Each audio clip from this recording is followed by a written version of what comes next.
Recording 1, 2, 3.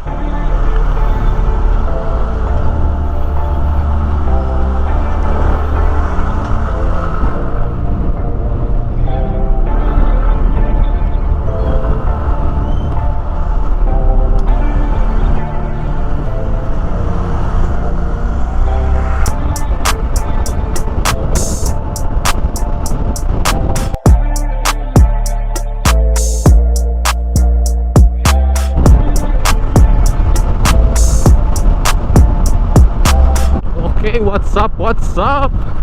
Nakalabas na naman ako. So this time mga pre, papunta akong Muntinlupa. Pipick up ako ng ng order namin from Quezon City. Ano siya mga pre? Shawarma.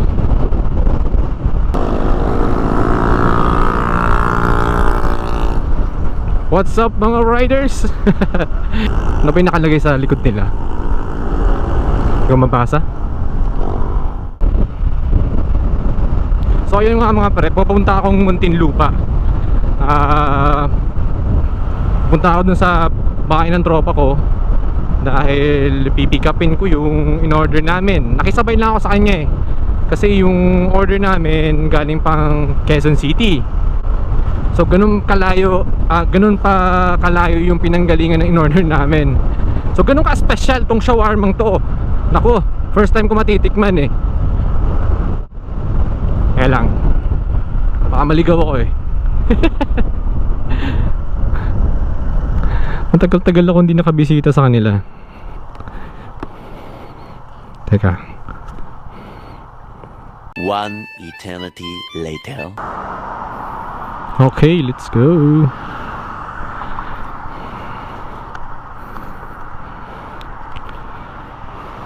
Okay, tara, let's. So yun nga, sabi ko nga a while ago na galing pang Quezon City yung in-order namin na shawarma. Kasi sabi nga nila legit shawarma to mga pre.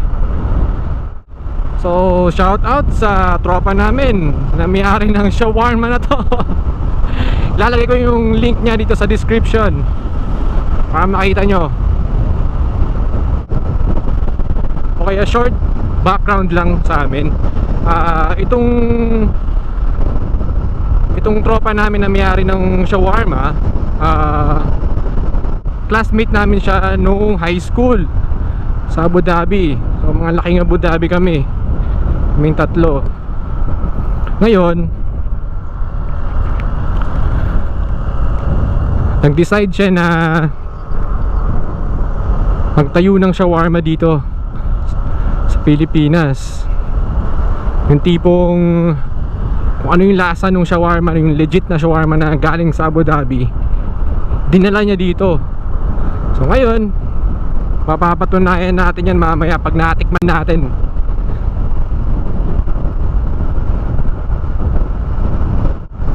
So yun mga pre, samahan nyo ako. Medyo malayo pero sulit to. Diretso lang naman yung Pasang no? Ha? Diretso Pasang Diretso lang. Tapos sa dulo, kaliwa lang, pababa. Oo. Okay. Shoutout kay kuya.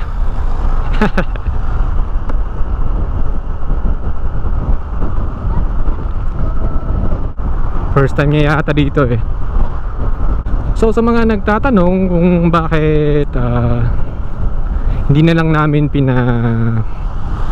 Lala move or grab from Quezon City papuntang bahay namin, mahal. sayang Quezon City to Cavite actually sobrang mahal. So ang ginawa ko, nakihati ako sa tropa ko dyan sa Muntinlupa. Since marami silang nag-order, so hati-hati sila sa delivery fee. So nakihati na rin ako.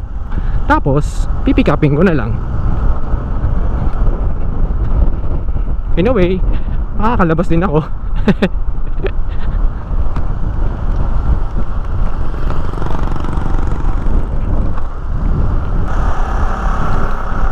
Yan Brad, kaliwa.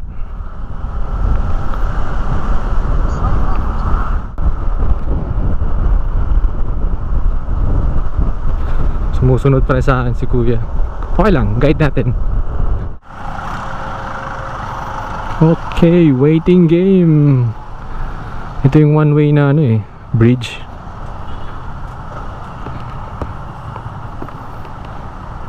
So salitan. Motor daw, pwede na.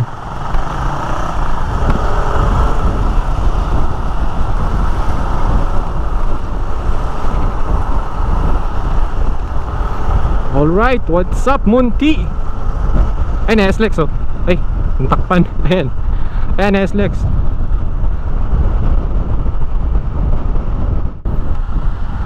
Oo ha? Memorize ko pa. So ayun guys, since lockdown, since ECQ nung March ata nag-start, ngayon lang ako nakabalik ng part ng Metro Manila. As in, ngayon lang talaga. So tagal-tagal din ako hindi nakakalabas. Buti lang sa office namin, pinayagan kami mag-work from home. Less exposure, mas okay. Kung kaya naman gawin sa bahay at okay naman ang internet, oh, why not, diba? Work from home. Kaya shout out sa boss ko. Ewan ko lang kung manunod siya nitong vlog na to. Pero shout out sa kanya, napakabait niyang boss.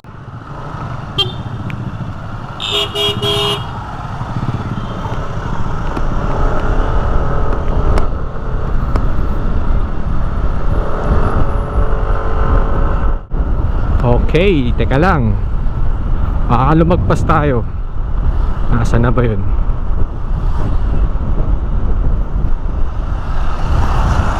Dito yun eh.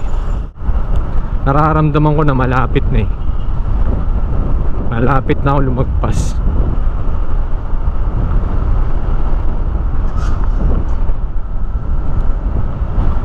Nasaan na ako? Google Map?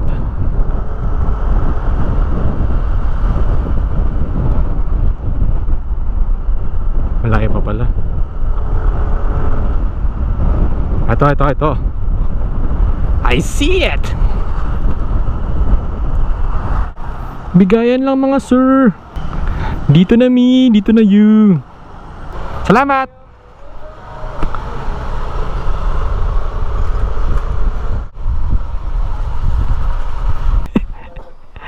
Teka lang.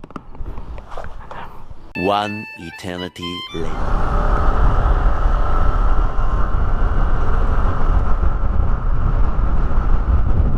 It's time to go home.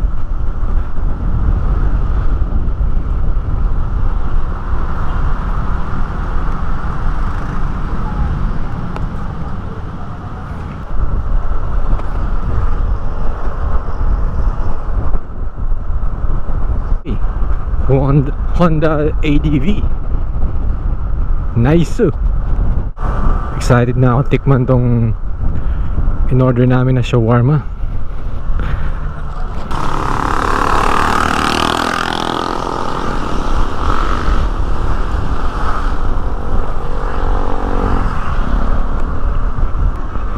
Ayun, excited na ako.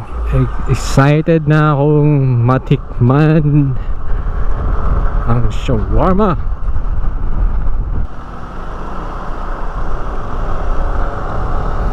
So ayun mga pre, mukhang lobat na ako eh. Mukhang lobat na ako.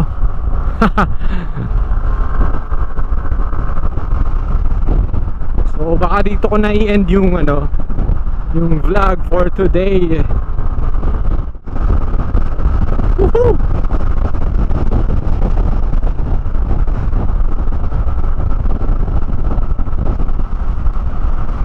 Lobat na nga talaga.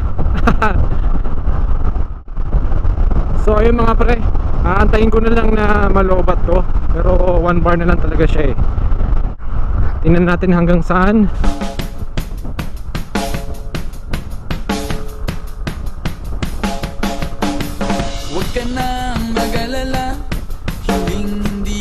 in love sa'yo.